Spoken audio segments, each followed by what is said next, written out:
بچوں ہمارے ساتھیوں بڑے بزرگوں السلام علیکم ورحمۃ اللہ وبرکاتہ۔ الحمدللہ رب المشرقین والمغربین والصلاة والسلام علی جد الحسن والحسین وعلى آلہ وصحبہ وازواجہ واہل بیتہ اجمعین، اما بعد فاعوذ باللہ من الشیطان الرجیم، بسم اللہ الرحمن الرحیم، وعلمک ما لم تکن وتعلم وکان فضل اللہ علیک عظیما۔ صدق اللہ العظیم وصدق رسولہ النبی الامین المکین المبین المعین الکریم، ونحن علی ذلک لمن الشاہدین والشاکرین والحمد للہ رب العالمین۔ نسیمہ جانب بطحا گزر کن، زی احوالم محمد را خبر کن، توی سلطان عالم یا محمد، زی روئے لطف سوئے من نظر کن، مشرف گرچ شد جامی زی لطفش، خدا را ہی کرم بارے دیگر کن۔ یا رسول اللہ غنی از ہر دو عالم من فقیر، روز محشر عذر ہائے من پذیر، گر تمی بینی حساب ناگزیر، از نگاہ مصطفیٰ پنہا بدیر۔ اور استاد زمین ارشاد فرماتے یا رسول اللہ نگاہ لطف کے امیدوار ہم بھی ہیں، لیے ہوئے یہ دل بے قرار ہم بھی ہیں، ہمارے دستے تمنا کی لاج بھی رکھنا، تیرے فقیروں میں اے شہر یار ہم بھی ہیں، جو سر پہ رکھنے کو مل جائے نالے پاک حضور، تو پھر کہیں گے کہ ہاں تاجدار ہم بھی ہیں۔ حضرات محترم کے عظیم الشان فیضان قرآن کانفرنس جس میں ہم اور آپ بیٹھے ہوئے ہیں، ابھی آپ ایک معتبر شاعر اہل سنت نعت خوان رسول باغ طیبہ کے پھول جناب کوثر عزیزی سے سماعت کر رہے تھے۔ نقابت کی ذمہ داری اس علاقے کے سب سے ذمہ دار اور ہونہار نبی مولانا خورشید وارثی سنبھال رہے ہیں۔ ممبر نور پر مفکر بھی ہیں، مقرر بھی ہیں، قرہ بھی ہیں، علماء اور فضلاء کی ایک حسین جماعت ہے۔ اللہ تمام کی عمر میں برکت نازل فرمائے۔ مجھ سے پیشتر آپ نے شاعری سماعت کی ہے، مجھ سے پیشتر آپ نے دو مختصر مگر جامع تقریر سماعت فرمائی ہے۔ حضرت مولانا اظفر کاشی بیٹھے ہیں اور دیگر حضرات بیٹھے، کس کس کا نام لوں، کس کس کو چھوڑ دوں، جو ذرہ جس جگہ ہے وہی آفتاب ہے۔ اب ذرا ایک ماحول دیں، انشاءاللہ آپ ماحول اگر دیں گے تو سجاد رضوی شروع ہونے کی کوشش کر رہا ہے۔ آپ ایک بار پیش کی بول دیں سبحان اللہ۔ علماء کرام کی توجہ چاہتا ہوں، شاعر کو تو نیچے سے لوگ داد دے دیتے ہیں، لیکن مقرر کو جب تک اوپر والے نہیں دیتے نیچے والے دھیان ہی نہیں دیتے ہیں۔ تو علماء کرام کی توجہ چاہتا ہوں۔ حضرات میں آیا، مجھے بتایا گیا کہ آپ کا شاگرد حافظ حسان مکمل حافظ ہو چکا ہے، حافظ فاروق کی دستار بندی ہوئی ہے، اس لیے اس پروگرام کا انعقاد کیا گیا ہے۔ الحمدللہ یہ میرے لیے بھی خوشی کی بات ہے، جتنا دلدار بھائی خوش ہے اس سے کہیں زیادہ میں خوش ہوں کہ میرا بھی تو شاگرد ہے نا، اور استاد باپ کے مانند ہوتا ہے۔ دلدار اس لیے خوش ہے کہ ان کا بیٹا ہے، میں اس لیے خوش ہوں کہ میرا بیٹا ہے، اور امید یہ لگی ہوئی ہے کہ اللہ نے چاہا تو ہم دونوں کی مغفرت فرما دے گا اس بچے کی صدقے میں۔ حضرات فیضان قرآن کانفرنس ہے، اب توجہ کرنا، تختی دل پہ ایک ایک جملے کو نوٹ کرنا۔ آج بالکل اپنے رو سے لائن سے ہٹ کے شروع ہونے کی کوشش کر رہا ہوں۔ یہ فیضان قرآن کانفرنس ہے۔ حضرات مطلب یہ ہوا کہ قرآن کا فیضان حاصل کرنے کے لیے ہم بیٹھے ہیں۔ فیضان قرآن کانفرنس یعنی قرآن کا فیضان۔ اب مولانا خورشید توجہ چاہتا ہوں، علامہ اظفر کاشی صاحب توجہ چاہتا ہوں اور دیگر حضرات قاری جلال الدین صاحب، مولانا عبد المجید صاحب توجہ چاہتا ہوں۔ فیضان قرآن کانفرنس میں ہم بیٹھے ہیں، اب دیکھنا یہ ہے کہ قرآن کا فیضان کہاں کہاں ہے۔ اگر آپ دیکھنے جائیں گے تو پتہ چلے گا بیماروں پر قرآن کا فیضان ہے، رئیسوں پر قرآن کا فیضان ہے، امیروں پر قرآن کا فیضان ہے، غریبوں پر قرآن کا فیضان ہے، ہر خاص پر قرآن کا فیضان ہے، ہر عام پر قرآن کا فیضان ہے، ہر عالم پر قرآن کا فیضان ہے، ہر قاری پر قرآن کا فیضان ہے، ہر مفتی پر قرآن کا فیضان ہے، ہر نعرہ تکبیر، کھڑے ہو جائیے، کھڑے ہو جائیے، نعرہ تکبیر، نعرہ رسالت، فیضان اعلیٰ حضرت مسلک اعلیٰ حضرت علامہ اظہر القادری، نعرہ تکبیر، نعرہ رسالت۔ دیکھیے حضرات، وہ خطیب حاضر ہوئے ہیں جو پورے ہندوستان کا ہی نہیں بلکہ بیرون ملک میں جن کی حاضری ہوتی ہے، خطیب باوقار، خطیب مسلک اعلیٰ حضرت، خطیب اہل سنت حضرت علامہ اظہر القادری شریف۔ آپ کا مہمان خطیب آ گیا، آپ تمام حضرات بیٹھ جائیں، جو حضرات ادھر ادھر گھوم رہے ہیں ان سب سے گزارش ہے کہ آپ بیٹھ جائیں۔ اور ایک ضروری اعلان یہ بھی کہ آج کے اس جلسے میں چترویدی مہار حضرت علامہ عتیق اللہ چترویدی صاحب وہ بھی تشریف لا چکے ہیں، ساتھ ہی ساتھ شاعر اہل سنت حضرت نور العین مظہری وہ بھی تشریف لا چکے ہیں، سب کی حاضری ہوگی۔ آپ تمام حضرات ایک اچھا ماحول بنائیں اور خطیب اہل سنت سجاد رضوی کے ساتھ محمد بارک وسلم صلو علیہ الصلوۃ والسلام علیک یا رسول اللہ صلی اللہ تعالی علیہ وآلہ وسلم۔ حضرات، سرپرست جلسہ اور چیف خطیب مقرر خصوصی خلیفہ حضور شیر بہار استاد العلماء فخر الفضلاء باعث شیر مقام ناشر مسلک اعلیٰ حضرت صوفی باصفا مقرر بے مثال عطائے بزرگان دین حضرت علامہ اظہر القادری کوکھرائردی تشریف فرما ہے۔ سرکار محبہ کا فیضان لے کر آئے ہیں، سرکار عبد الرحمن کا فیضان لے کر آئے ہیں، سرکار محبہ کا فیضان لے کر آئے ہیں، اور الحمدللہ خود بھی حضور سرکار شیر بہار کے خلیفہ ہیں۔ الحمدللہ یہ تو ہمارے لیے خوش بختی کی بات ہے کہ ایسے عظیم شخصیت کی زیارت کا موقع ہمیں ملا ہے۔ حضرات، ابھی تو تقریر شروع ہوئی ہے، توجہ کیجئے، ادھر حضرت کی زیارت کیجئے اور سجاد رضوی کو برداشت کیجئے۔ تقریر میری شروع ہو رہی ہے، حضرت علی تقریر میری شروع ہو رہی ہے۔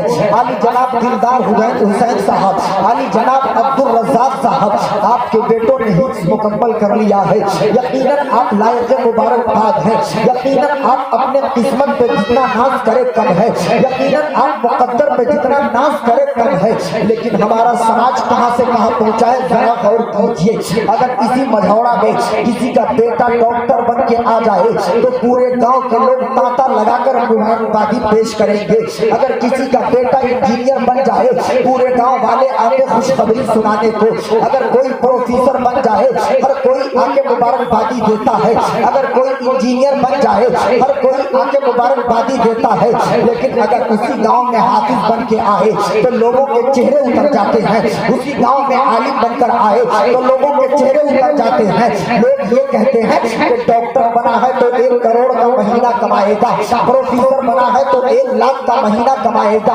انجینئر بنا ہے تو 80,000 کا مہینہ کمائے گا، لیکچرر بنا ہے تو 1,000 کا مہینہ کمائے گا، اور اس کی حیثیت ہوگی، اس کا اسٹیٹس ہوگا، اس کا ایک مقام ہوگا، اس کا ایک رتبہ ہوگا، اس کا ایک روب ہوگا، اس کا ایک مرتبہ ہوگا، تو کیوں نہ اس سے پہلے ہی مل کے رہا جائے، کیوں نہ اس کو خوش کر کے رکھا جائے، کیوں نہ اس سے نزدیکی بڑھائی جائے، کیوں نہ اس کی قربت حاصل کی جائے۔ لیکن مجھوڑا کے خوش عقیدہ سنی جنتی مسلمانوں، ذمہ دار اسٹیج سے فیضان تاج الشریعہ کانفرنس سے سجاد رضوی پوری ذمہ داری کے ساتھ بتا رہا ہے آپ کو، آپ ڈاکٹر سے نزدیکی بڑھاتے ہو کہ میرا فائدہ کروائے گا، آپ انجینئر سے نزدیکی بڑھاتے ہو کہ میرا فائدہ کروائے گا، آپ پروفیسر سے نزدیکی بڑھاتے ہو کہ میرا فائدہ کروائے گا، آپ لیکچرر سے نزدیکی بڑھاتے ہو کہ میرا فائدہ کروائے گا، لیکن سنو سجاد رضوی تمہیں بتا رہا ہے تم نزدیکی تو بڑھا لیتے ہو لیکن فائدہ ملتا نہیں ہے۔ لیکن یہ جو حافظ حسان رضا ہے، یہ جو حافظ فاروق ہے، یہ دلدار صاحب کے صاحبزادے، یہ عبد الرزاق صاحب کے صاحبزادے، تم ان سے نزدیک